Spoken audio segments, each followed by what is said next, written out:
Life Academy would like to acknowledge the traditional custodians of the land that we record this podcast on. Trigger warning for this episode, we discuss adult themes, body image, diet culture, and it contains some coarse language, so please be aware if you have little ears around. Okay. Hello And welcome to Life Academy. I'm your host, Dena Amy Kaplan. And I'm your co-host, Alicia Bennett. On screen, frenemies. To real life besties. Stumbling our way through life. How are you? Oh my gosh, I'm good. How are you? I'm good. What's the headlines this week? Give us some goss. Mate, I am in the trenches of toddlerhood. Like, you know how they say terrible twos? Yes. Oh, it's terrible. Oh no, we're not there Terrible. yet. Oh yeah. Good luck. It's going to be wonderful and so great and amazing.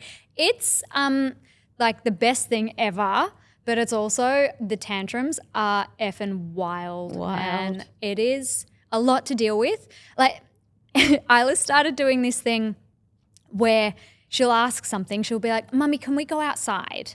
And I'll say, "Oh, not just yet, darling, maybe later." And then she'll just go, "Okay, we'll go outside." Okay. Oh, okay, we'll just go outside. And then she'll ask, like, she knows it's wrong to do it. She'll be like, "Mummy, can I kick you?" Oh. And I go, "No, you can't kick me." She goes, "Yeah." And I go, "No." She goes, "Okay, I'll just kick you then." So fully testing boundaries. Fully testing. Wow. And then the actual tantrums and the meltdowns it's so much. And I was talking with one of my girlfriends the other day and we were both in the same position where it was like, thank God we feel the same. Because we have thoughts of like, I want to strangle this little munchkin. That I love so much, the love of my life. Yeah, But it is so funny. And what kind of mum are you in tantrum mode? Are you one that sits in the sad seat and like holds space with them, or are you like, do you just walk away? It depends on the day. If I can regulate my I was own about shit, to ask, yeah. then I'm like happy to sit there, hold space, and be like, "Girlfriend, I'm here. Like, if you want to give Feel me a what you gotta hug, feel. give me a cuddle. Like, it's okay to get it all out." Because obviously, I know like she's a toddler. She can't handle her emotions yet. She doesn't know how to. So I've got to teach her. I get it. And then there's some days where I'm like so busy and I got to get something done, and she has a tantrum, and I'm like, "Girlfriend, let's go. Come on." Yeah, like I can't. So yeah. So I guess it's all about how regulated you are in order to have capacity for her. Yep. Yeah. Yeah. Maya's not at the tantrum phase yet, but she's very much at the boundary testing phase. Like she's a little sasspot too. So sassy. We actually went to look for schools this week for her, which feels so wild. Wait, like primary schools? Like prep. What? Yeah, because we That's heard early. that in our area it's really competitive because there's only like a couple of schools. Hot So you have to like damn. get them on a short list and stuff. So she's still like 3 or 4 years away from starting prep, but we had to go look at these preps just to decide which ones we wanted to put her on a short list for. And it just felt so surreal that like in a few years' time she's going to be wearing a uniform and, in I class. know, isn't it crazy? Yeah, I'm just like, oh, that's crazy. We Like, did the kinder thing. We were looking at kinders for next year. My kid's going to be in crazy. kinder next year. That's crazy. Yeah. And she hasn't done daycare, so that's going to be a huge step for you. Mm-hmm. Oh, my gosh. I'm going to miss her. Yeah. I miss Maya when Maya's at daycare, honestly. Like, she's at daycare today, and I, like, always can't wait to pick her up. It's like my favorite thing is picking her up from daycare. She's like, "Mama!" She, like, runs into my arms, and she looks like she's been on a 7-day bender. She's, like, sweating and, like... Hair everywhere. Yeah, her hair's everywhere. Her clothes are, like, trash. Snot. It's, like, food everywhere. It's like, okay, girl, you had a good day. Sleep well tonight. Any other headlines for me this week? This is what my therapist asked me, by the way, which I love. She's like, what are the headlines for the week? So it's like, really what are you nice. like ruminating about the most? Yeah, there's actually been a lot going down in my world, but I think instead of talking about some of the downer things that's been happening in my life, Yep. there's some sad stuff. So I just think You've had a big week. yeah, And how's the move going? the move is good. There's still boxes we've not unpacked. That's okay. Yeah. You're like, I need to get to IKEA because I want to get one of those kids like toy. It's like a toy box thing. And I think You've I know got what you mean with multiple all the tubs. Yeah. Yeah. They're everywhere. Everyone has them. I feel like it's like an I've been essential influenced. thing. Yeah. I need one. What about you? Any more headlines? Oh, headlines. Well, I'm actually very proud of myself. I finished my semester this unit of my semester of studies, of my psychotherapy studies, and I got a high distinction. Yes, you did, Which Dena. To nobody's surprise ever, by the way. That is a surprise. Like, if it was Really? performing arts, I don't think it would be a surprise. Like, I know and trust that I have skills in that. But I really thought I was a bit of a dum-dum when it came to academics. I didn't think I could write essays. I didn't know how to reference things. I didn't even have Microsoft Word on my laptop. Like, I hadn't written an essay since year 11. So it's really academic. This part of the studying, it isn't like the counseling part where you're like working with clients, where, you know, which is where I know that I feel confident in. This is like the really academic, stuff. And I just thought I was a bit of a dum-dum and wouldn't do very well in that. And I was really, really excited about getting such a great score. Proud A of you. result. I don't know what you call it. Result, Yeah. And then I've only got one more class tonight, which is my last class for the unit. And then I've got a bit of a break, which is great because I've been so busy between like mothering and the retreats and this and studies. I just like haven't had a second. And then on top of all of that, I've had my back. I've got this, I think I've told you like a million times, I've got this crazy back injury. For our listeners, it's really annoying, this condition called EDS where like my back goes into these crazy flare-ups, and I had a flare-up over Easter. Yeah. So I didn't even get to be with everyone on Easter. I missed out on the Easter egg hunts and everything. I couldn't even walk from my bedroom to the bathroom. Like I was like crippled, but it only lasts like 3 or 4 days. I just have to like take painkillers and deal with it, like cover myself in heat packs, ride it out, and then it like settles down. But it knocked me for 6. Yeah. So I'm very happy to be back here with you, ready for chats. Ditto. Yeah, because I feel like all week we've been like, we need to talk about this, but we've both been so busy. Yeah, there's been so much happening. Mum life. It's been full mum life lately. Yeah. So busy. On that note, actually, today's life lesson is giving birth is badass. We wanted to talk about our motherhood journeys. Yeah. From like conception, or even like I was about beforehand. to say inception. From inception. Inception, from conception. From conception. Yeah, and I think even before that too, because I think, it starts before that. Yeah, we're two very different people. I've always wanted to be a mum. It was always a part of the plan. Yeah. For me, it was a big surprise. One that I'm so grateful for, but yeah, it was a big surprise. Yeah. Cool. Well, maybe I'll start with a few little stories that I was thinking about driving down here. Tidbits. So for my partner Alex and I, we had discussed a family and having children, but we weren't ready for it yet because he was living in LA and I was living in Byron at the time. Alex famously works for NASA. He's an incredible scientist. Just casually. So he was just casually working for NASA in LA, and he was like, look, I've got another 6 months or whatever on my contract here, and then I'll come back to Australia and we can like start taking the next steps. But he came home for a visit for 2 weeks, came home for a little visit, and we went and stayed in this beautiful little cabin in the woods. And then we also went to the Billie Eilish concert.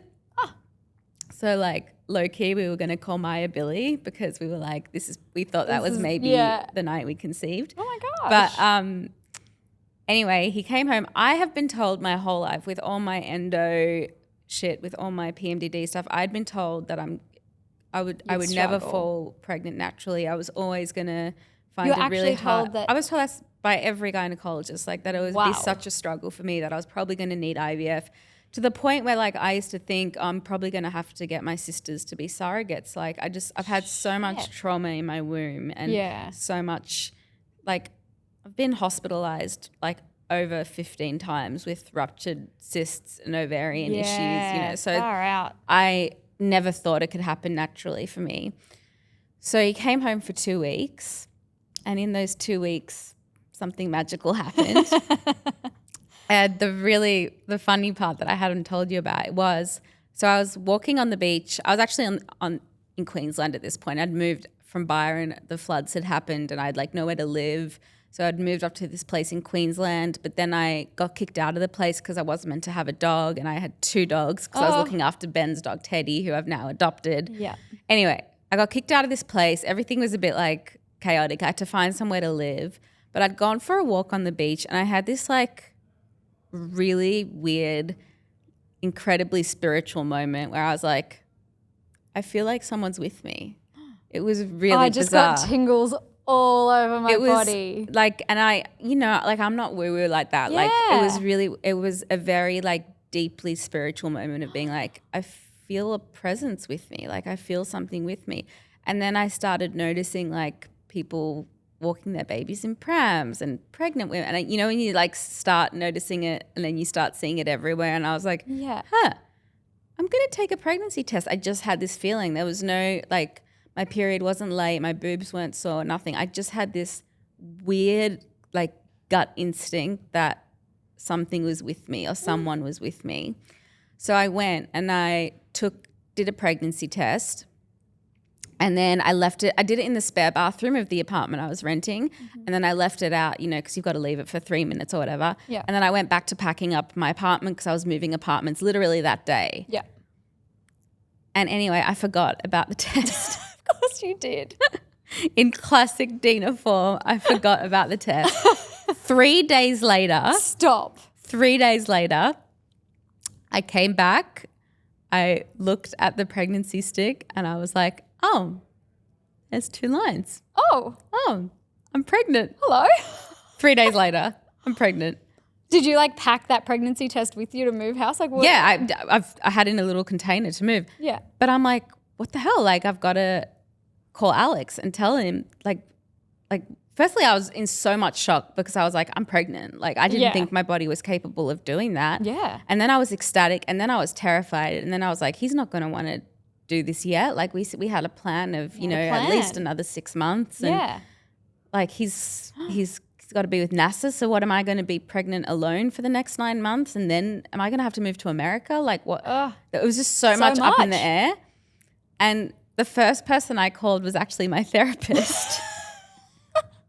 Because this is so classic Dena. It's I love so classic this story Dena. so much. But I haven't heard all these bits. I love my this. therapist and I have a very special relationship. She has seen me through thick and thin, and I almost just needed to know from her perspective that this wasn't fucking insane. Yeah. Because they do tell you, I was like early on in my recovery journey, and they say to you in recovery, like in your first years, don't make any big decisions. And I'm just like, Okay. I'm going to move cities, have a baby, started anyway. So I went against all the rules, and I think I just needed validation that it was like great news and okay, and this wasn't a bad thing. This was really good news. So I told her, and she was like, Dena, you are so ready for this. Like if anyone's done the work, it's you. And, the wisdom and the insights and everything that you've learnt, like you can put towards this. And she said, you've brought up in therapy so many times that you want to be a mother. You're ready for this. And I was like, okay, I just needed to hear that. Yeah. And then I called Alex and I like got him on FaceTime, and I just couldn't stop giggling. Like I was just like, hi, how are you? Oh my God. He would have been like, are you He was okay? like, hi baby, what's up? And I was like, I'm going to tell you something. And he was like, okay, what? And I was like, we're pregnant. And I really didn't know what he was going to say. Like I didn't know if he was going to say, this is not the right time and maybe we should have, Yeah. I don't even have to say it, but Yeah. I just didn't know what he was going to say. And he went, I'm going to be a dad. I'm coming home. Oh my God. And I was like, Mel, and then we were both just crying and laughing on FaceTime. And then we like called my parents on FaceTime together and we tricked them. We said to them, we just wanted to talk to them about like property investment for when Alex moves back to Australia. Like, they're real property moguls. Like, could they help us with that? And then we said to them, but we need to make sure we've got like a 3-bedroom or 2-bedroom place. Yeah. And then they were like, my parents were like, and we're like, yeah, for the baby. And my parents were like, what? I'm like, for our baby that's coming. And they were like, what? Is this a pregnancy announcement? We're like, yes, we're having a baby. So it's really fun. We like got to FaceTime everyone and do that together. And then he literally quit his job at NASA and came home and supported me through the whole pregnancy. And anyway, the whole pregnancy was another whole fucking minefield of madness. But I just thought I'd tell you that story because it was very like classic Dena, like doing a test, finding it 3 days later. Yeah. As if, oh my God, I love that. Tell me about your inception story. Inception. So, I mean, Zach and I were newly together. We kind of started this relationship and I mean, I think when you get older, you kind of don't wait for the big conversations. We had like all the big conversations straight up. Like we both knew we wanted to have a family and we both knew that like where we were in our lives, it was kind of the right time. However, we were like, okay, so maybe like in about a year's time, we'll start trying. And because I'd been on birth control for maybe 11 years or something like that, long time by the time I'd met Zach. I think I'd gone off it. Yeah, I think I'd gone off it when I was about 28 years old. Okay. And so I'd been off it a few years. But a long time that I was on the pill. And I think, I just thought it would be hard for me to fall pregnant. So I was kind of like, well, I think it'll just be fine if we don't necessarily try, but we just bang. We just bang, And I was kind of like, if it happens, amazing. If it doesn't, then we'll properly start trying or track or do all the things at the end of the year. Yeah. It was a very busy time of the year as well. So I think I was in a different state to Zach. I think I was in New South Wales. I'd been to like a wedding somewhere in New South Wales or like closer to Queensland, and then a wedding in New South Wales as well. And by the end of it, I was so exhausted. And then on the way to the airport, I started feeling really nauseous. I was like, oh God, I've just, and I'd had more alcohol than I'd had in a really long time because I was at these weddings and I was kind of just like, oh God, I'm really starting to feel it now. And I got to the airport, got on the plane, and I sort of felt a bit better. Then as I was walking through the airport, I walked past just like a little cafe, and that smell that you kind of like, oh, it's delicious. Like I want a croissant? Yeah, like a croissant. Yeah. The smell of a delicious croissant.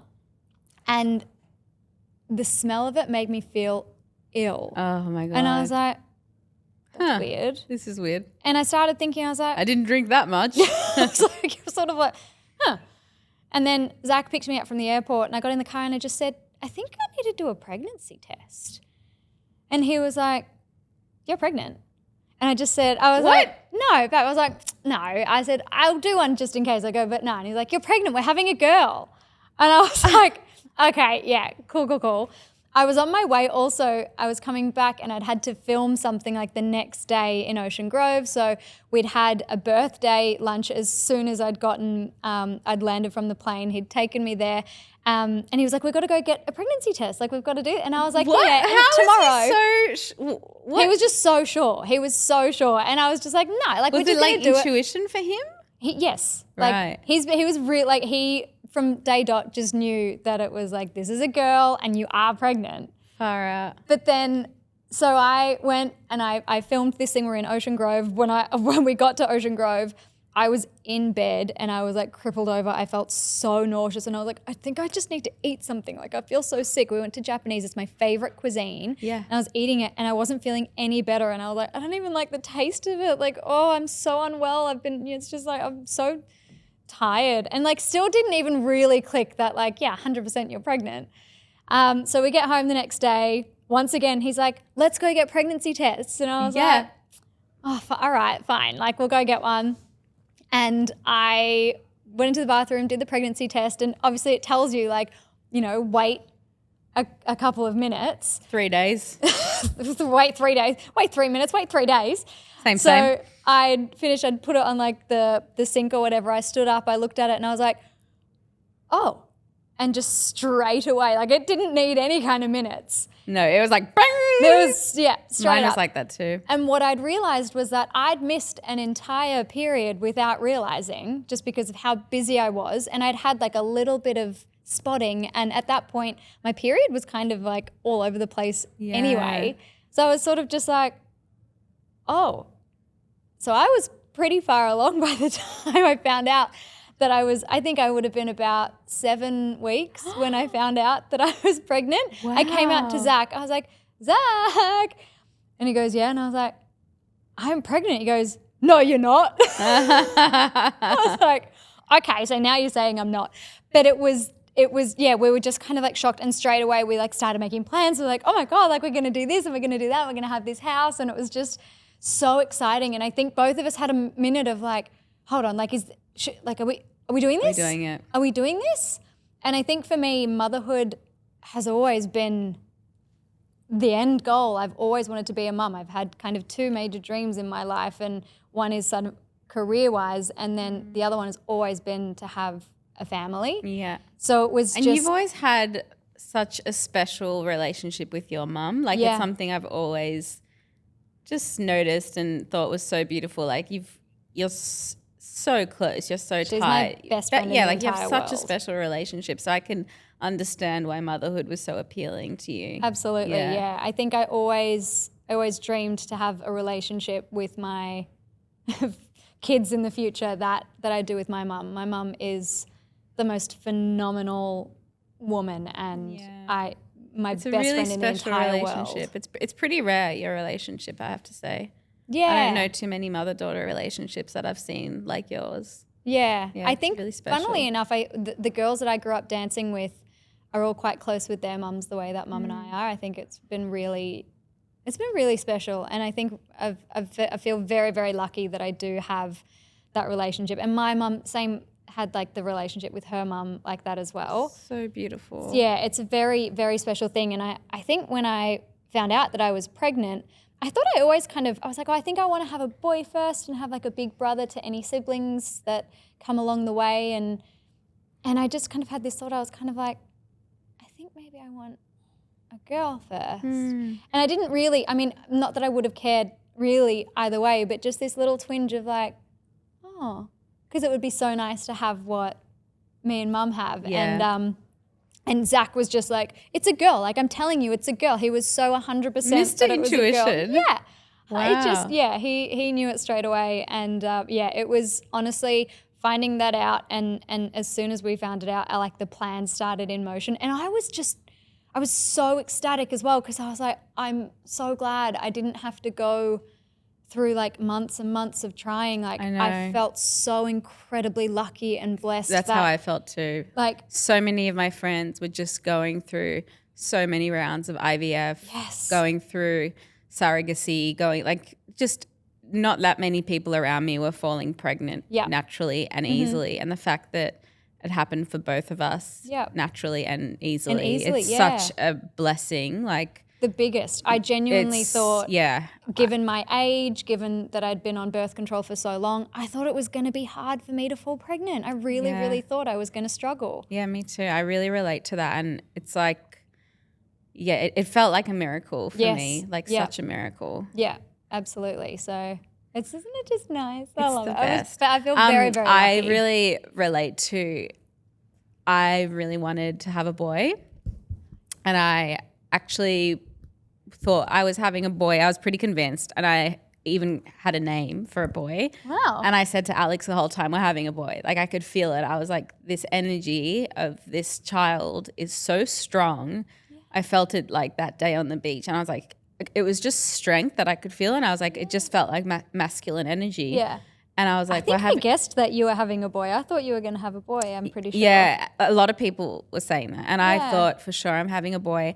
And I really wanted to have a boy because I have found being a female in this world very challenging. And I was like, if I have a girl, I don't want her to go through the shit I've gone through. Like, being a woman is fucking hard. And like, I just like look at men sometimes and I'm like, I'm sorry, you just have it easier. lucky. You just do, okay? Yeah. And particularly with all like my health stuff that I've gone through that is very female oriented, you know, I wanted to have a boy for that reason because I was like, life will be easier for you as a boy. You want your baby to have just like an easier life. Experience than I have had of the human experience. Yeah. And anyway, then we did the test to find out what we were having because we wanted to find out, but we weren't going to tell anyone else. We just wanted to find out, just us two. Yeah. And there's like a video of us in the car finding out and we like opening the letter. You would have been so shocked. And I was like 100% sure we're having a boy, but Alex was like, we're having a girl. And we opened the letter and when I saw girl, I was like, what? What? And then I like had to come to terms with it. I was like, stop projecting your life and your life story and your trauma and your shit onto this being. Yeah. This, you know, this little soul that's coming into the world is going to have its own experience of life. And, you know, it's not necessarily going to be as challenging as it's been for me, you know? So I really had to like not project my fear onto Maya. That's hard, isn't it? Yeah. Yeah. Yeah. But then, tell me a little. I mean, my pregnancy was, the first trimester was absolutely fucked. Yeah. I was on crutches. What? My back straight. The minute the relaxin entered my body. Yeah. So because I'm so hypermobile. Yep. The minute the relaxant, which is a hormone that enters your body when you fall pregnant, and it relaxes all your ligaments and your muscles and your tissues. But for me, that was too much. Yeah. And so my whole like sacrum area just went like, and I couldn't walk and I was on crutches. I also had the worst depression, like black hole, like I can't even remember ever feeling that depressed in my entire life. Like it was. So it's so hormonal because of PMDD. Yep. Like it's so incredibly hormonal. So for me, I just had to get through that first trimester and my therapist and everyone was saying to me and the doctors, just get through the first trimester because it's going to get better. Yeah. And it did. Like the rest of the pregnancy was actually quite blissful and beautiful. Mm-hmm. But my first trimester was fucked. I wasn't sick, so I didn't have that. Oh, that's good. Yeah, I didn't have the nausea and stuff. Yep. But the depression and then the back pain, the fatigue. Yeah. I remember being in Coles.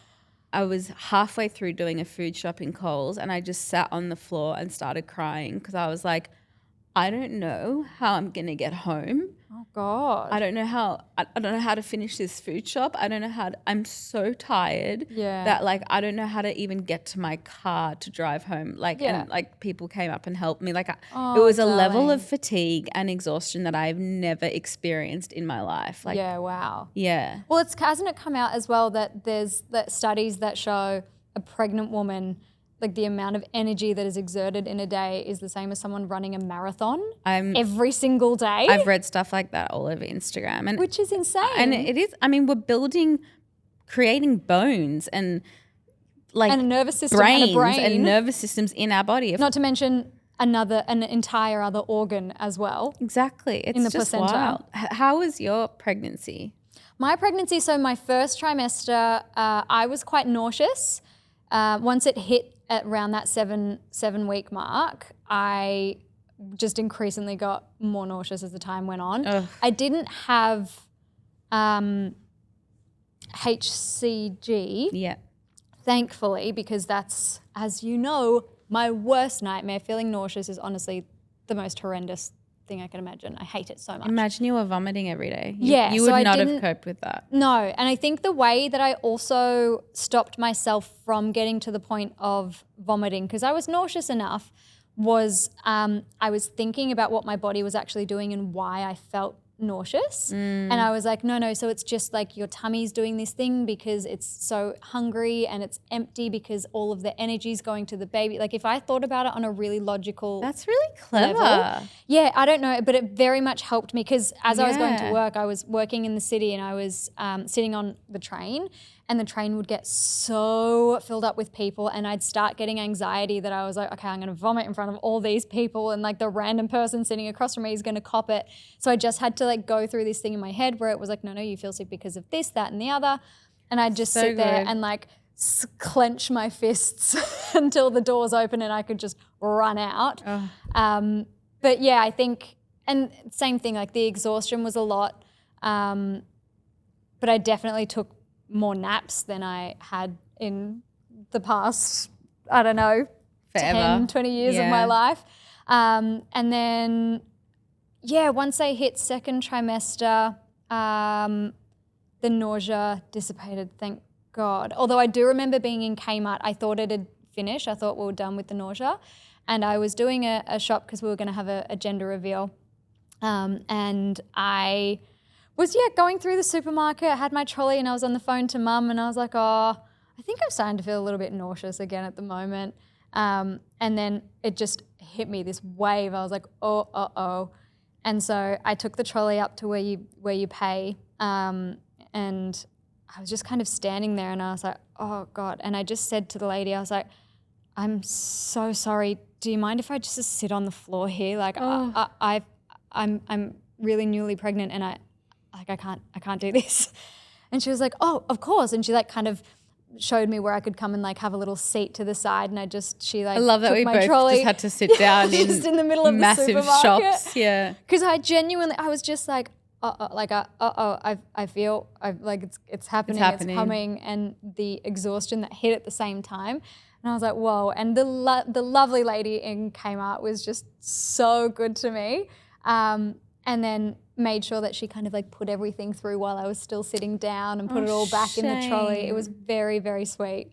And that was kind of, the last experience that I'd had with the nausea really hitting me in a public place. And then, it went away and thank God, and second trimester hit. Do you know what I found in the first trimester as well though? Tell me. My nails went to shit. My hair went to shit. I was losing all of my hair. All the strength in my nails was gone. It was like my body, which it does, but I don't know, like no one else that I know that's been pregnant has said that this happened to them. I've heard a lot of people talk about hair loss and their hair falling out. Postpartum though. Yeah, more postpartum. You're right. Not really during pregnancy. You were just giving everything to Isla, like every part of you. Yeah. And so then in second trimester, it was much better as well. Like my nails got better and my hair got luscious and whatever. But I just remember thinking like, I've not spoken to anyone or heard about any of these symptoms. So if anyone falls pregnant in your first trimester and you lose your hair and like in clumps and your nails go super brittle and break really easily, that's normal because it happened to me. It's normal. I mean, it might not be normal, but like it's a thing that happened to me. You know something I wanted to mention in case there's any listeners out there who are in similar situations, I actually had a horrific first experience, like the first doctor I went to see.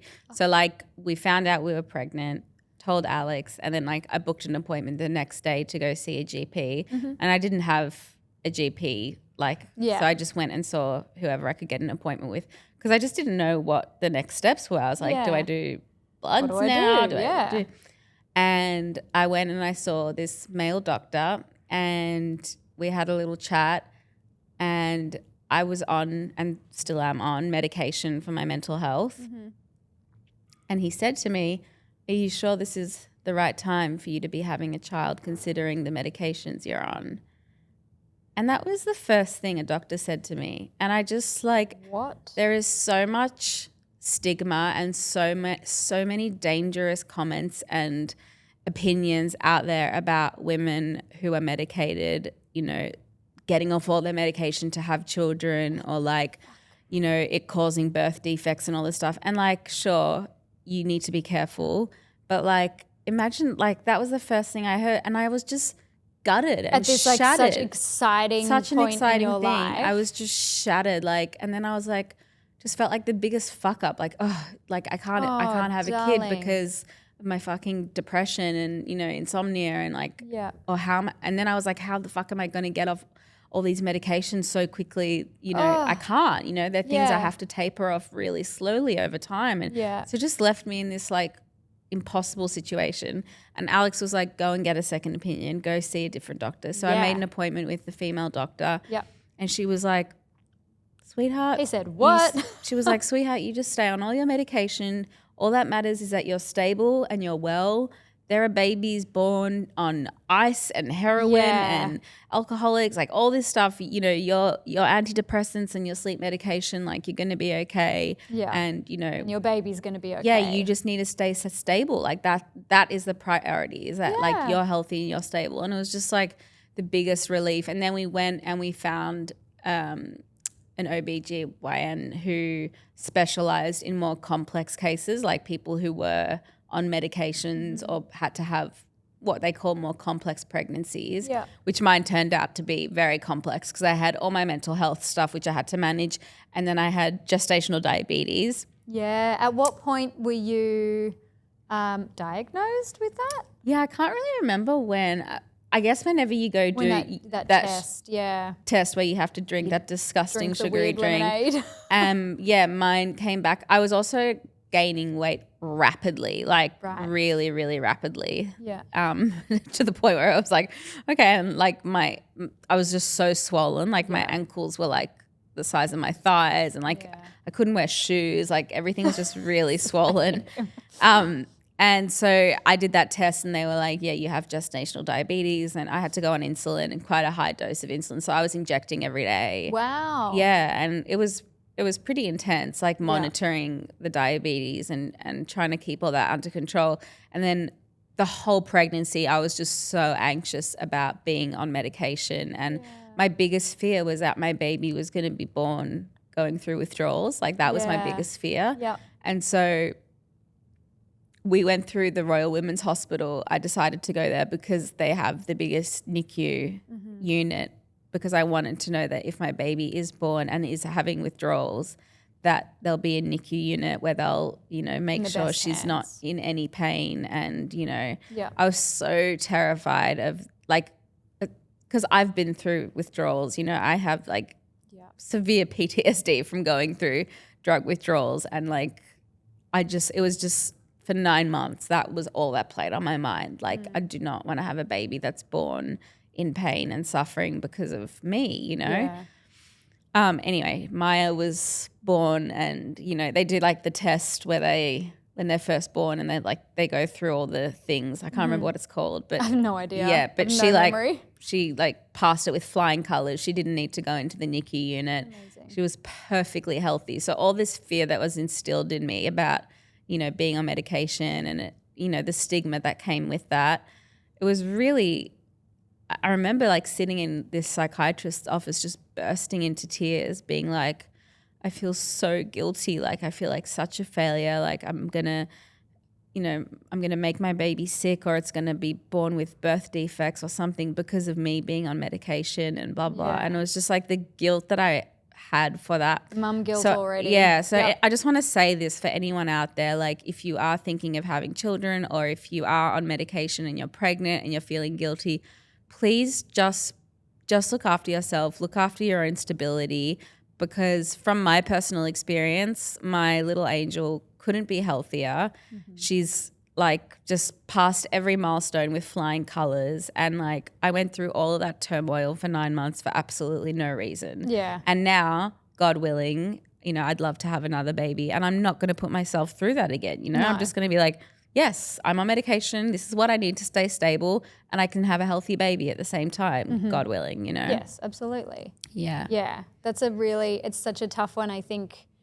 I mean, any expecting mum, I feel like, always has fear about like, I want my baby to be born free of pain. Yes. In any circumstance. Yes. And I think especially for you, I can't even imagine having those thoughts and those feelings and thinking like it would be my fault if it happened. My fault, I know. Yeah, I'm so sorry that you went through that. You were feeling that, and I'm excited for you for the next time. Yeah, me too. I'll feel a lot more empowered. Yeah. And like, fuck that doctor. Like, fuck that doctor. Imagine I didn't get a second opinion, and like I went, okay, this isn't the right time. Like, and this angel miracle Maya wouldn't be here. Like, I just think so irresponsible of that doctor, you know, like he absolutely. Like, I think there's some doctors who just have absolutely no bedside manner. They don't know how to read a room. I had one instance, one of my appointments that I had at the hospital. You know how you kind of go and you have like a 20-week scan, you this scan and that checkup. And I was doing like, I guess, shared care, I think, because at one point she'd measured small or something. So then I had to have like doctors and midwives. Right. I'm pretty sure. Yeah. I can't remember what the reason was. It's so funny how you can't remember it. Like at the time it's all so important, but then afterwards you can't remember any of it. Yeah. Completely. So I did have this one doctor and what I ended up finding out that he was a GP, but he actually was more a GP in training. So he wasn't even a qualified GP yet. And he was checking over me and just all of a sudden, like everything he was reading, he was like, oh, these levels are like so wrong. Like, has no one mentioned this to you? And I was like, no one's mentioned this to me. Like, why would no one mention this to me in my previous things? Like all the information's there. And he's like, no, like we've got to get you tested and we need to get you checked for the, I don't know what the specifics were. It was something about the levels of something in the first trimester. Like the HCG levels or something maybe. I have no idea, honestly. Right. I don't know what it was, like no memory of it now. And then the next thing was like, oh, and your iron, like that's so low. Like you need to have an iron infusion like yesterday. And I was like, right, okay. Oh, God. And then he gets, I get down on the table and he measures me and he's like, you're measuring really low. I think we need to do like a growth scan. We need to make sure that like she's, okay. Oh my God, like, way to terrify you. What? And I'm sitting here and then he goes, okay, let's, we'll find her heartbeat and check on her. And like she's kicking at this point as well. You can see her little foot or hand or whatever and it's moving on my belly and he's moving around this little thing and he's like, I can't find a heartbeat. And I was like, well, she's moving. I was like, you can see she's moving in there. And he's like, yeah, I'll be back. And I was like, what? And so I'm left alone in there after he's told me all these things and he comes back with this, well, actually, he doesn't come back. Some random person comes in and she was like, okay, so I'm just going to check for the baby's heartbeat. And I was like, sorry, who are you? And she was like, oh, I'm a doctor here. And I was like, are you also, like, are you qualified? Are you, and she was like, oh, we're both in training. And I was like, get me a real fucking doctor. What? And she was kind of like struggling and I'm like, what is happening here? And then she goes, okay, all right, there we go. There's the heartbeat, finally. And I'm like, she's literally kicking you. Like, what do you mean? What were you worried about? And then he comes back in. She goes, okay, so we found the heartbeat. And he goes, oh, good, okay. I was a bit worried for a second there. And I was like, what in the actual fuck is happening? So then within days. Was this at the hospital? This was at the hospital. This is a GP in training. Enough. Within a couple of days, like he was like, okay, so you have to book in to get this iron infusion. You have to book in. We need to do this growth scan because you're measuring really low and blah, blah. And I was like, man, what in the world? Also, oh my God, I also forgot that when he was like poking around my tummy and he goes down to like my pubic bone, he was like, and like starts poking at it more. And he was like, and I was like, what are you doing? And he goes, that's just, it's really different to anything I've ever felt. Oh my God, this guy. What the fuck, dude? I was like, what do you mean? I was like, it's a pubic bone. I'm pregnant. It's probably poking out more than usual. Like, what? It was insane. And I left that appointment and I called Zach. I was like, all these things happened. You were by yourself? Like, I was by myself in this one, yeah. Because it was fine. I was happy to go by myself. All my previous ones, they were all just very chill. Like I got checked and everything was, running smoothly and I was growing at the right rate and all the things. And after this one, it's like, it's a Friday. I have to book in an appointment for Monday to make sure I get this growth scan done before I get my iron infusion, before this happens. And I was like, what in the world? By my next appointment, because I think I'd had to be booked in for another appointment to make sure that we get the results of all of the things. I think I got like the head obstetrician of the hospital in the room. And I just like said, this is everything I was told. What in the world happened? And he was like, disregard everything that guy said. He said all the levels that were in your first trimester that he was worried about, that's how they're meant to be in the first trimester, and then they change in the second, and you can see that that's how they were meant to change. Shouldn't you know that, Mr. GP? Like, right? Oh so it was very hectic, and I just, it was fucked. Yeah, that's absolutely fucked. And I feel like what I learned while I was pregnant is like you have to advocate for yourself so much. Like there's so many different people giving you so many different types of information and like you have to advocate for yourself. That's why like we went and got this specialist, you know, obstetrician, because we were like, we need someone who like deals with more complex cases, who will advocate for me, who won't scare me. Like there's so much fear mongering. There's just so much out there. Yeah. Everyone's got an opinion. Like absolutely. Yeah. And it's all different opinions as well. And so you get these just don't know what's right. Yeah. you. There's so much. And then tell me about your actual birth. So my actual birth it was everything I wanted and then also everything I kind of didn't want at the same time. It's really strange. I think in my final trimester, Zach and I had this woman come to the house who, it was kind of like a birthing class, but over 6 hours. And it was so worth it. It was amazing. And she answered all of the questions that I had. So I have my tailbone like hooks up. Oh yeah, I've got that too. Yeah. Spondylolisthesis or something. I honestly don't even know. I've not been diagnosed. It's very with common anything. with dancers. Really? Yeah, I've got it too. So it looks like this. In an X-ray that I have. And I remember just thinking, is my baby going to get stuck? Like what's going to happen? And she advised that I go to a pelvic health osteopath. Oh, who you sent me to. Yes. The amazing Catherine, shout out. Yes. Yeah, she's amazing. And I got checked there and we found out that my coccyx bone was able to move and it would be fine during birth. It'll be able to move out of the way. I was like, okay, great. And then, because that was something that I think I wanted after all of the research that I did into giving birth. I had a plan of what I wanted and the way I wanted the birth to go. And from my experience and my perspective of everything that I learnt, I really wanted to have drug-free. I didn't want to have any sort of like pain relief. I was happy to not unless I wanted it. I was really open to all of the things.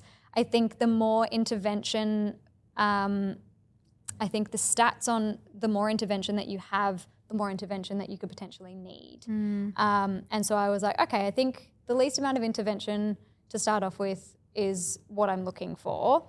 And I just remember saying to myself and anyone else I kind of spoke to about it that I'm prepared for anything because I've never been through this before and I don't know what I'm going to be like, one with the pain, two with the like anxiety around it all. I've always had a lot of anxiety about giving birth because you know it's going to be painful. Yeah. And yeah, I was open to all of the things. So I made a list of the interventions that I would be happy to try and that if I got to a point would not be happy to try or would. So this lady who came to our house was really great. We had a whole list of essentially we can take in, give it to the midwives on the day and they'll be able to see these are your wishes. Yeah. And she also told me that the midwives do prefer when you go in with a plan of knowing exactly what you want. So they're not either guessing and they don't have to ask you on the day because it's a big thing that you're going through.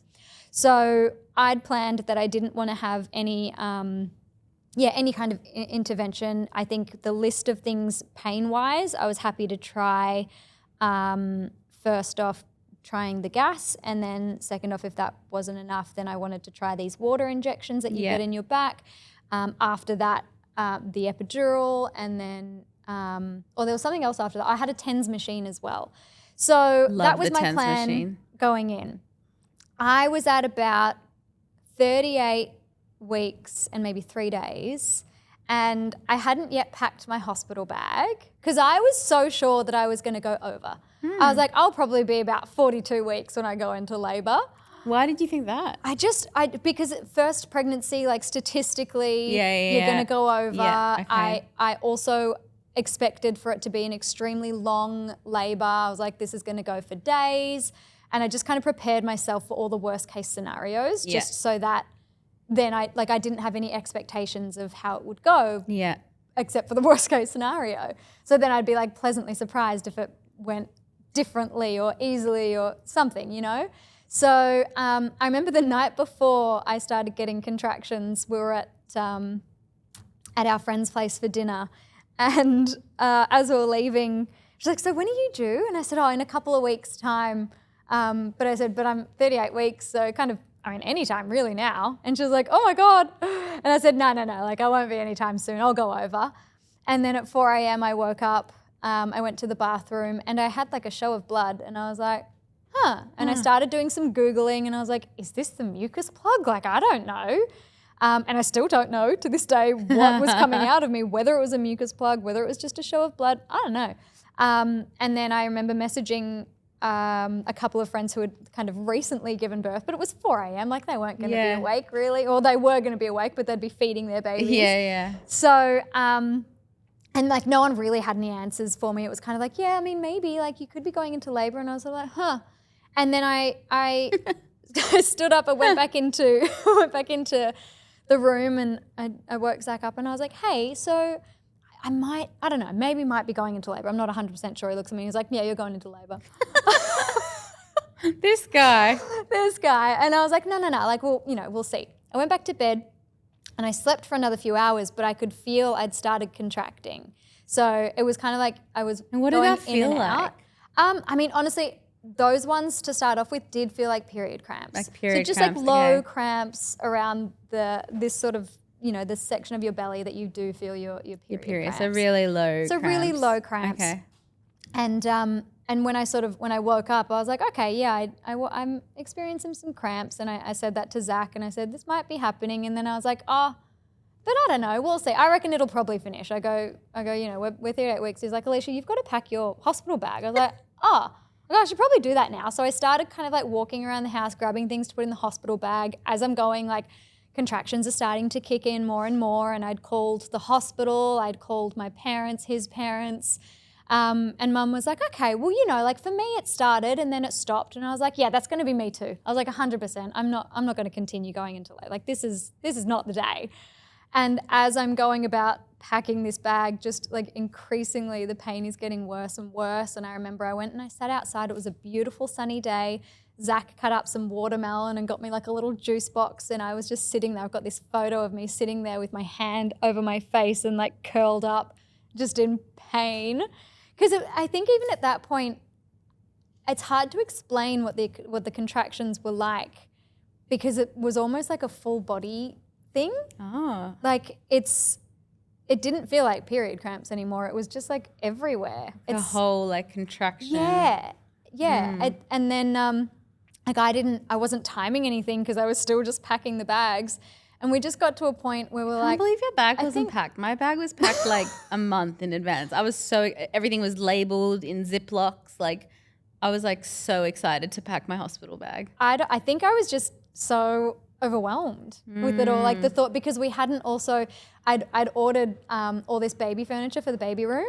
And there was something going on with the shipment there. And like, that was my main focus of like, well, the baby room's not going to be completed. And what are we going to do? Like, I was worried about that. And I was just so sure that I was going to go like over. Yeah. I never thought that I would go early.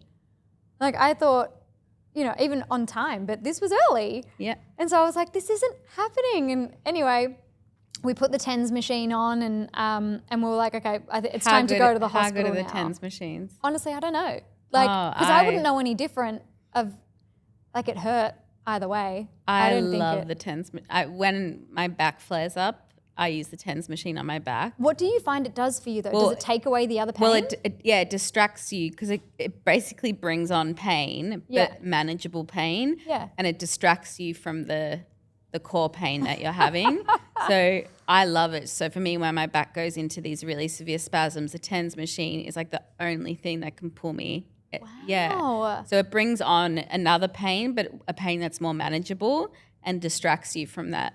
Yeah, I totally didn't get distracted. Okay. Yeah, I felt the TENS machine, but it was just like this big buzzing in my back. Like I think once I was in the car, I was able to time my contractions and I was contracting for a minute and then I was a minute and a half apart. Wow. So I was like pretty far along at this point. I think like I can't even remember what they tell you like to come into the hospital when your contractions I think are like 5 minutes apart or something. I don't know. So we get to the hospital. I'm like waddling up these stairs, and I'm like, in so much pain. And we get in there, and the midwife wanted to check me, and she was like, oh, you're 5 centimeters. And I was like, okay. And then I go, move, I'm gonna vomit. And I just like stood up, and they were like, everyone was rushing around trying to find something to like for me to vomit in, and I just vomited on the floor. Oh my God. And I was like, I'm so sorry. And she goes, don't be silly, it's so fine, this is so normal. I was like, oh my God. And I think they wanted to check if I'd had any more blood, and I'd had a panty liner on or whatever, and so I'd like took my pants off, and then they got a wheelchair for me, wheeled me to a birthing suite, and like at this point, God, it's all just happening. It was all just so fast. And this was kind of so like my first contraction probably happened around 4:30 in the morning. At this point, we got to the hospital at about 12:30 in the afternoon. Okay. And then I was kind of going through the motions, walking around the room. I remember I was really focusing on, instead of like having like high-pitched sounds of really like guttural, deep to help everything open up. I learned that the deeper you are, like the loose lips kind of thing. Yes. And I just remember like these sounds coming out of me. I was like, oh, like it was very primal. Super primal. And I think they'd asked me, do you want to try the gas? And I was like, well, okay, I'll give it a shot. And they said next contraction, like breathe in the gas. And I was like, I'm breathing out during these contractions. I can't breathe in. So I had it, next contraction kind of comes on, and I try to breathe in. I just like threw that thing away. I was like, get it away from that me. That thing needs to go in the bin. Yeah, I was does just absolutely nothing. I mean, I didn't even get a sip of it. Like I have no idea if it would have done anything. No. So got to, they tried to sit me on like one of those bouncy yoga ball things, and I was like, why would anyone sit on this? Like I can't open up, like I've got a baby just about to come out of me here, like why would I sit on this? So I went into the bathroom, I sat on the toilet, and I remember they were like, let's take your TENS machine off. I was like, don't touch it. It was just like something that I could hold on to. Yeah. And then I had another contraction, and my waters broke at that point. And they were like, come on, we've got to get you off the toilet. Like you can't have a baby on the toilet. And I was like, why not? Let me have a baby on the toilet. And then I'd gotten up onto the bed on all fours, and I was sort of waiting as well. Who was in the room with you? So Zach was in the room, and my mum was on her way. I think because everything was happening so fast. Okay. So she was on her way, and once I think I was on all fours on the bed, she came in not much after that. And I believe what happened then as well, they were struggling. They were trying to find Isla's heartbeat with all the things they put around your tummy. And they couldn't quite get a good heartbeat. And so they asked if it was okay for them to put like a little probe into Isla's head. And I was like, what? So it's, I can't remember what it's called, but it's like this little probe, and they like screw it into the skull, well not into the skull, but into like the skin of the baby's head. Oh my God. Yeah, so they go in. That. Yeah. I think I'd heard of it from the lady that I had come to our house. She'd said like these are all the things that can potentially happen.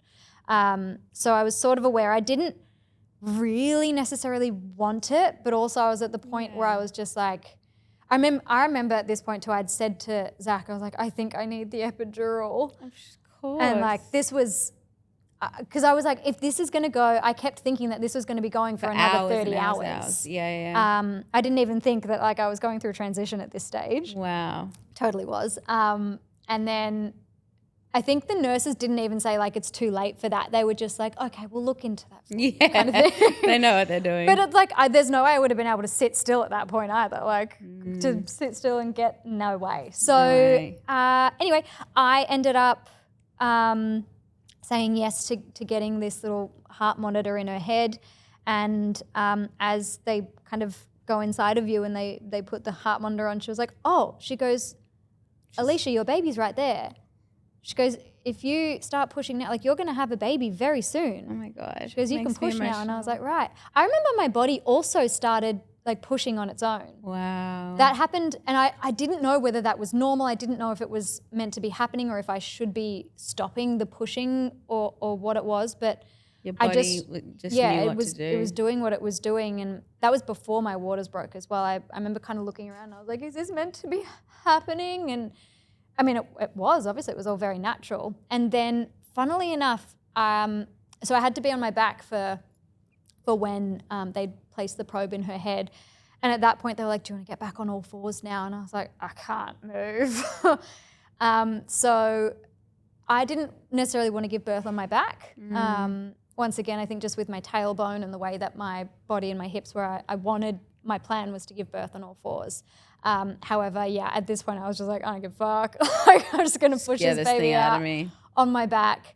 And I started pushing, and at this stage, what's so crazy is all the contraction pains went away. Wow. I didn't feel any contraction pains while I was pushing. It was more so I felt everything that was going on down there. And like they talk about the ring of fire, and I felt all of that. And that was, again, just something that was totally manageable, and just like experiencing it. What did the pushing feel like? Like, I've heard people say it feels like you're pushing out a huge poo. Is that like what did the pushing feel like? To me, I don't think it necessarily felt like pushing out a huge poo. I can't remember like quite if it felt like anything, because I was more so focusing on like, I guess, the pain that I could feel, because I couldn't feel the contractions anymore, if that makes sense. So it felt different to me than pushing out a poo. Okay. Personally. And I think what I do remember is there was a point where she was quite close. She was definitely crowning, and I went, oh no, and I felt her move, and I literally felt her like move back up into my stomach. Not all the way back up, but like quite far back up. And I just remember thinking like, no, and I just all said this all that work. hard Yeah. work. And they were like, it's okay, like this happens, it's all good. And then what they noticed was her heart rate wasn't coming back up between pushes. So they started to get a little worried. I could see like Zach and Mum's face. They were looking at the monitor as well, and I could see that they started to get a bit worried, and they said, you've got to push really hard. And I was pushing, and then they said, we need to get Bubby out. I'm getting a bit emotional. She was, I think like her heart rate wasn't coming back up. We need to get her out. Like, are you okay if we do an episiotomy? And again, this is something that I didn't want, but I was like... Remind me what that is. An episiotomy is where they cut your a bit. perineum. Right. And yeah, again, something I didn't necessarily want, but I was like, let's get her out. Safety so they first. said, when I tell you to push, push. And I think like as I pushed, they cut and her head came out. And I don't think, I didn't remember, I don't think it hurt when they cut me. And then the next push I had, she came out all the way. The umbilical cord was wrapped around her neck like 3 times. So that's why her heart rate wasn't coming back up. And they put her on my stomach, and I don't think she necessarily started crying straight away, but they were very happy with like the color of her and how she was, and she started crying. And funnily enough, like, you know how people say your baby comes out and it's like this wonderful, incredible moment straight away? I think I was so like in shock, and I was like, she's here. And I was very excited. I at the same time though, I was kind of like, oh, like what's next? This? Yeah. So it was a very strange kind of moment. And then from that point, Mum and Zach's faces kind of like dropped a little, and I was like, what's going on? And there was a midwife, and she came and she was like, just push a bit for me. And she pulled out my placenta, and she said, there was a few midwives in there at this point, and she said, in a minute, there's going to be a lot of people rushing in here. She goes, it's okay, baby can stay on your chest. She said, but you're having a postpartum hemorrhage. So snapsies. it was all very surreal for me at this point. There was a lot of blood that I was losing, and Zach and Mum got taken to the corner, and I remember seeing just the terror on their faces. For me, I was kind of still just in this like strange bubble of like, what is happening? Yeah. And having my baby on my chest, but then both of my arms got grabbed out to each side. People were trying to get like cannulas in my veins so that they could get fluids into me, and I had someone come in and they were like pushing on my stomach, and it was just Whoa, so many people all at once. Yeah, it was like they'd called a code or whatever, and it was people came running in, and I just remember like saying, "Someone please take Isla! Like someone please take Isla! I want her to be held," because I couldn't hold her. Yeah. And so I said to, I think once they'd gotten the bleeding under control, I think I'd lost about 2 liters of blood or 3 liters of blood or something. It was like 2.9 liters, I think. I can't remember. But it was a lot. And they'd gotten it under control. However, once that was under control, I was like, my arms are feeling really heavy and gross.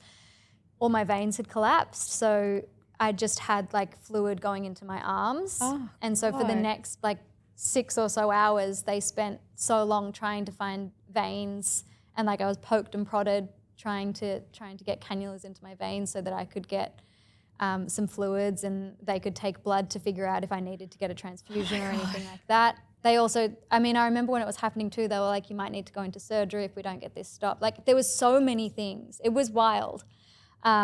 So I think like this beautiful moment that I was expecting once Isla was born, it didn't quite happen because I was also like the poking and prodding was all happening while I was like breastfeeding for the first time, and all these special kind of moments. It was just very overwhelming. There was so much stuff. There was a lot. So wow, I didn't know all that.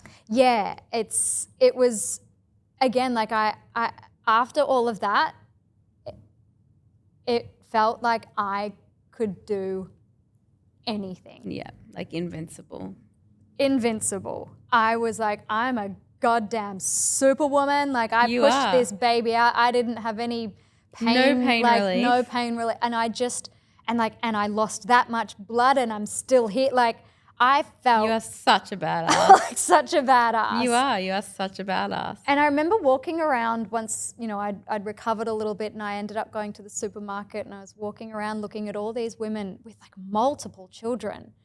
And I just had this thought, I was like, why is there not fucking red carpets like rolled out for these women bowed down who to have done this like multiple times, and like and they're just walking around like it's no big deal. It's heroic. It was it's insane to me, and I honestly like women. The craziest part to me is like it all happens, and then the next day they're like, we're just gonna get you up and standing and walking about. Like it's like what? What? I'm walking. The next day you're just like walk, and then a day later you're just getting in your car and going home, and it's like you've just like with the C-section, like you've just had 7 layers of skin cut through. Major surgery. Insanity, major surgery. Actually, you know what? I'd love to hear. I've kind of monopolized this conversation. I'd love to hear your birth story, everything that happened. Oh my God, our stories are so different. Yeah. Like polar opposites. It's really beautiful and fascinating to hear your story. It actually made me feel quite emotional. Me too. I got very emotional just then. But yeah, our stories are very different. Because of the gestational diabetes, I wasn't allowed to go past 38 weeks. Yeah, okay. So when it reached that time, I knew that I had to be induced or that I had to have a C-section. Yep. And we tried to do the inducing, and nothing was happening. She wasn't what's the word? She wasn't coming down. Like she was just staying up there. She wasn't going anywhere, and it was just we were just going back to the hospital day after day, like trying to get her to come down, and they were trying all these different things, and nothing was happening, and there was no movement.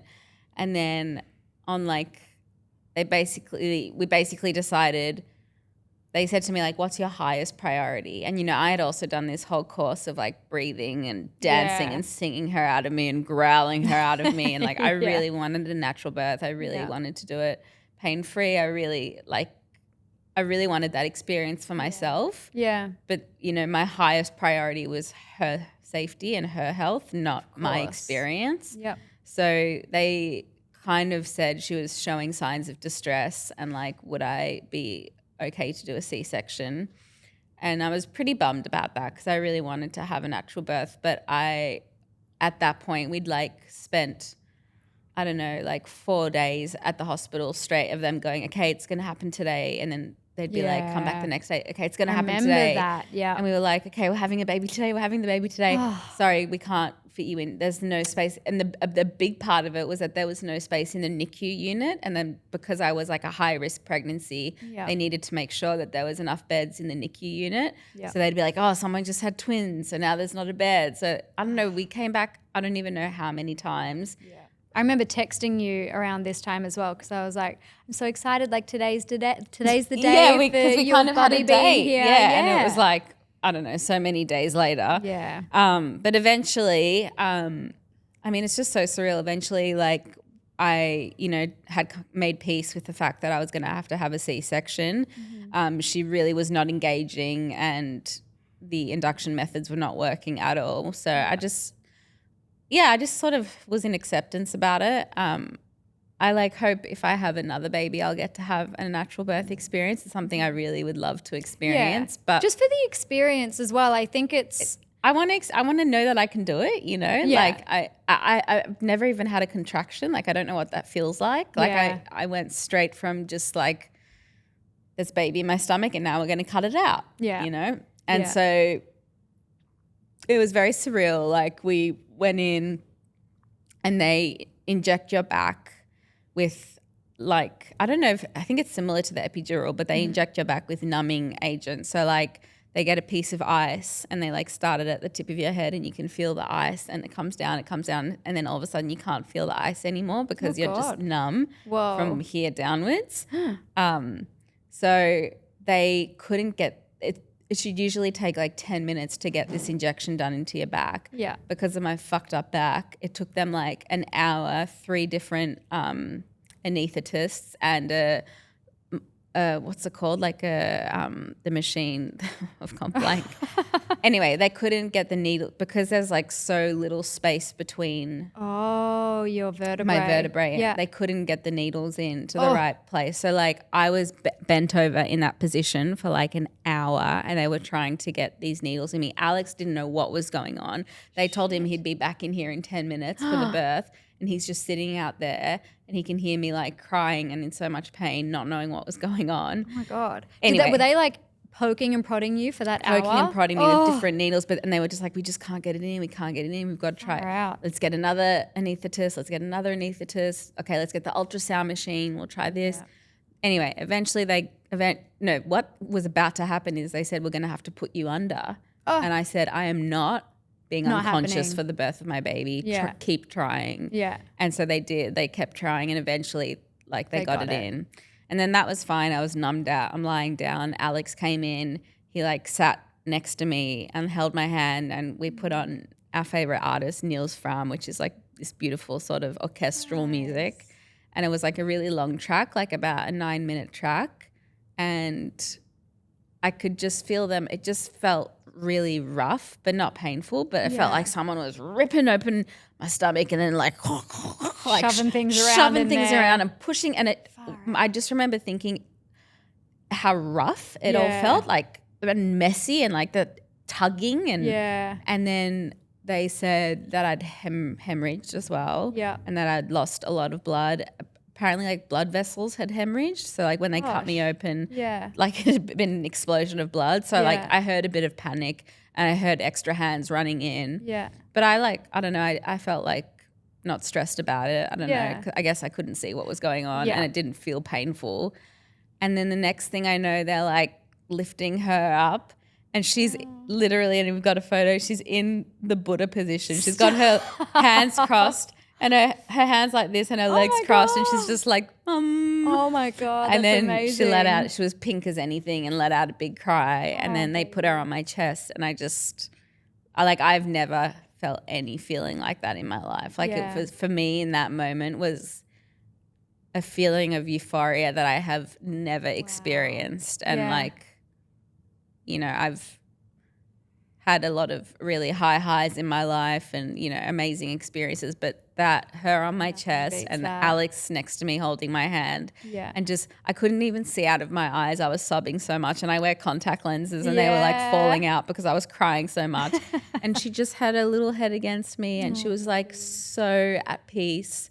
And it was just so beautiful. And then they wheeled me out and I just kept saying to them, like, is she okay? Is she okay? Does she need to go to NICU? Like, is she okay? Like, is she having withdrawals? And they were like, she's absolutely fine. Like, everything, like, flying colors, passed all her tests. Like, she's super healthy. And so anyway, we went out to, like, the next waiting area before you go to whatever room, to the room. Yeah. And Alex and I were just in this, like, blissful bubble. Yeah. And we didn't realize, but we just lost track of time. And then, like, eventually I was like, oh, Alex, like, we should probably let my parents know. And it had been like 3 hours or something. And they knew when I'd gone in. Oh, gosh. And so they hadn't And they heard. were told it was going to take like 20 minutes because C-sections are like, you know, you're in and you're out. And they were like, can you imagine my mum, like my freaking out Jewish South African mother, freaking the fuck out, like wanting to call the hospital. Where's my daughter? You know, like going absolutely mental. Oh, bless your mum. Yeah. And so Alex messaged saying, you know, our baby's arrived. Didn't say the gender or anything. Just our baby's arrived and we, you know, we look forward to meeting you. Yeah, we can't wait to meet you. And then they came to the hospital and we were like, this is Maya. And, you know, because they didn't know if we were having a girl or boy. They didn't know her name. And that was so cute. And mum, like to this day, remembers that Maya, like as mum walked in the room, Maya turned her head around fully. She had like the strongest, you know how I said to you she felt really strong? Yeah. Every midwife, every person I spoke to, they were like, we have never seen a stronger newborn in our lives. She had full neck control. Like, you know how you usually have to hold the baby's neck? She was like straight up, like so strong. And she turned and she looked at mum and then like looked back and like latched straight away and was just everything was just easy and beautiful. I unfortunately had a very hard time breastfeeding. I couldn't produce enough milk. Which I don't think is too uncommon with cesarean births, I believe. Okay, yeah. Because your body doesn't go through the natural that process of yeah. the hormones kicking in. Yeah. I was in a lot of pain after the C-section. That's something I will say. Yeah. I remember thinking it was the easy way out, and like what I've learned now is like, oh my God, the agony. Major surgery. The agony that I was in post C-section, like they had me on so many painkillers and I was writhing in pain the days after. And my recovery took so long. Like I look at my friends who had natural births compared to me. Like I was in bed for weeks. I was wearing nappies. I couldn't walk. Yeah. Like it was a really, really traumatic healing experience for me. We went back to the hospital multiple times because we thought they'd left placenta in there because the pain was so insane. Agonizing. And I had to go on like codeine and all these really heavy like opioid medications for the pain. Yeah. And then I was trying to breastfeed. So like none of, you know, it just wasn't ideal. So yeah, if God willing, I get a second chance at having a baby, I would so love to try do a VBAC and try have a natural birth because it was quite complicated recovery. And even now, like this back injury and all that I'm dealing with has really come from having a C-section, you know, like it's because I've completely lost my core. Yeah. And like my whole body was being held together by such a strong, you know, I've always had such a strong dancer's core. Yeah. And then you get rid of that and then my back's flopping all over the place. So the recovery of the C-section really took me by surprise, like how challenging that was. I know it's not for everyone, but for me it really was super challenging. But yeah, Maya, like from day dot, like she was just perfect. Like she was just amazing. She slept, she ate, she laughed, she cried. Like she was she just did all the things and she was perfect and we just navigated our way through it. We had like so much support. Mum and Dad were so amazing. Dad got the nickname of the milkman because I really wanted her to have breast milk. So he was running around town picking up breast milk. I remember I had some stashed away for you as well.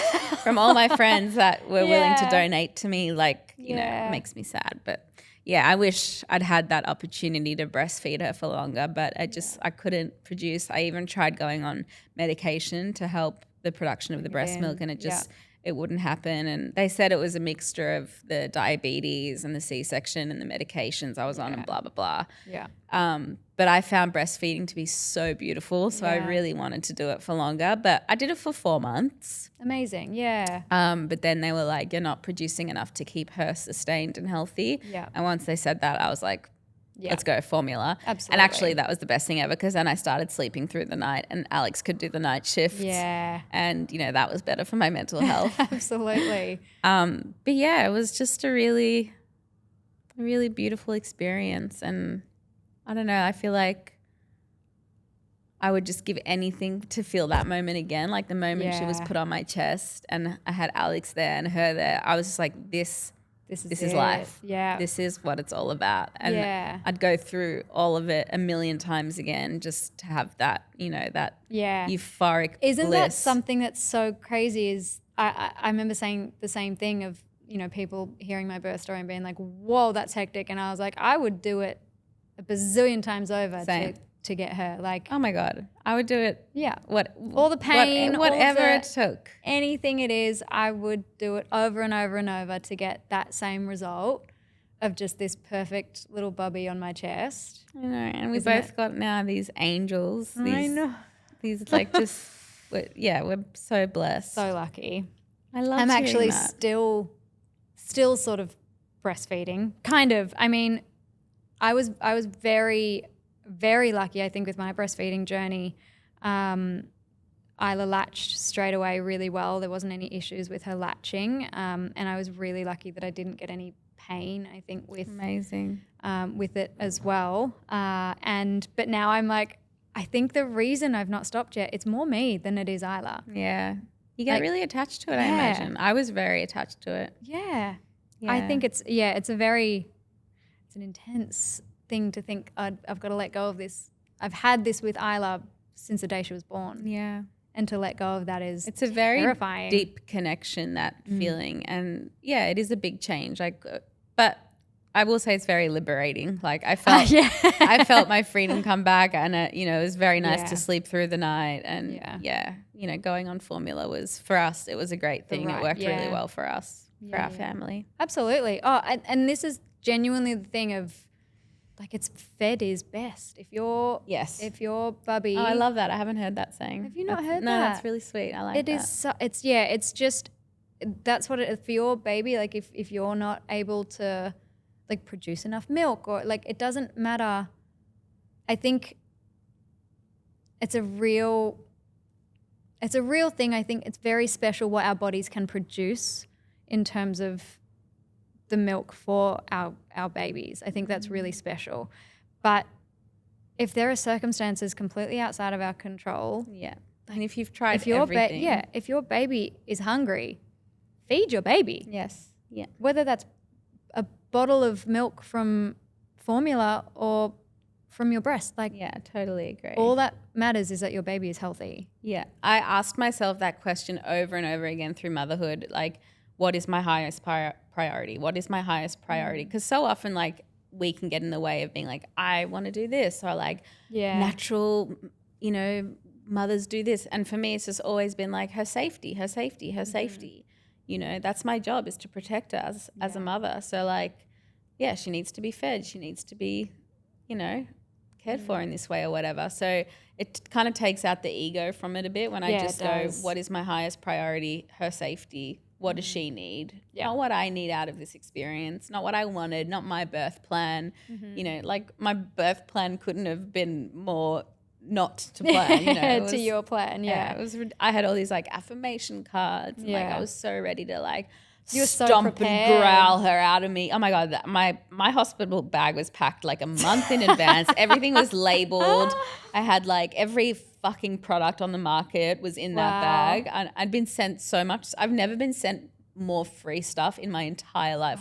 Wow. When I was pregnant, it was like everyone in the pregnancy market was like, have our product, have it. So I just had so much stuff, none of which I really use, by the way, because you actually don't.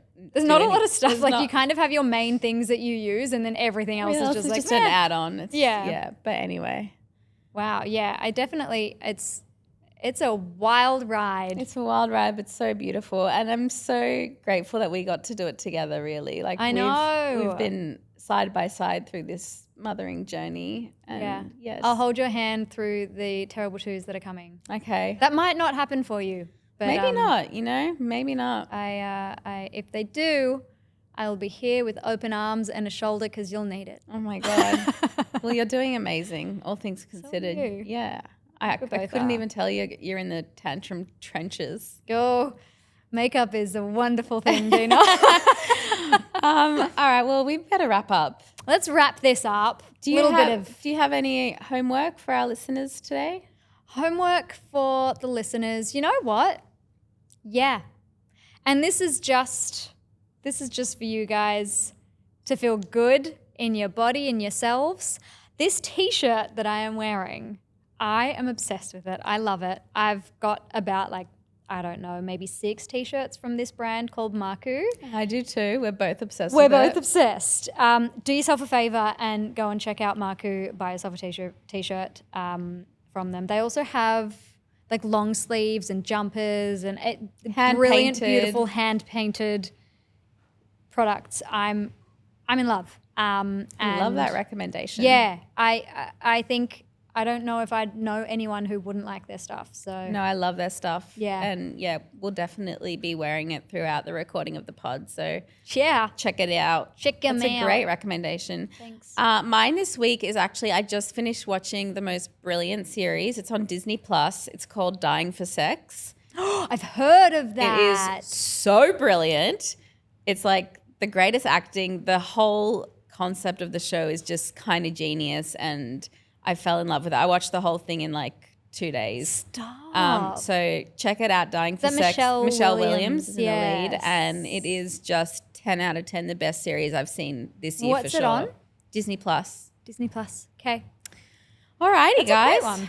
Well, thank you so much for being here with us. Thank you very much. That was a long-winded episode. It was a long episode. Hopefully you didn't get bored and you enjoyed it. And if you are enjoying it, please follow and subscribe and do all the things.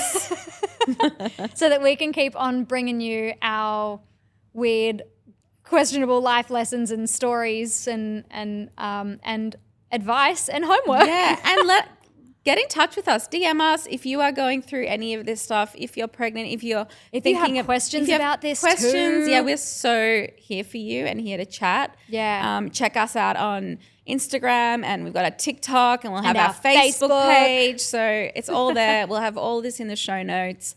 Thank you guys so much. Thank you. I feel like the bell's about to ring. The bell's going to ring. Class is dismissed. Love you guys. Love you guys.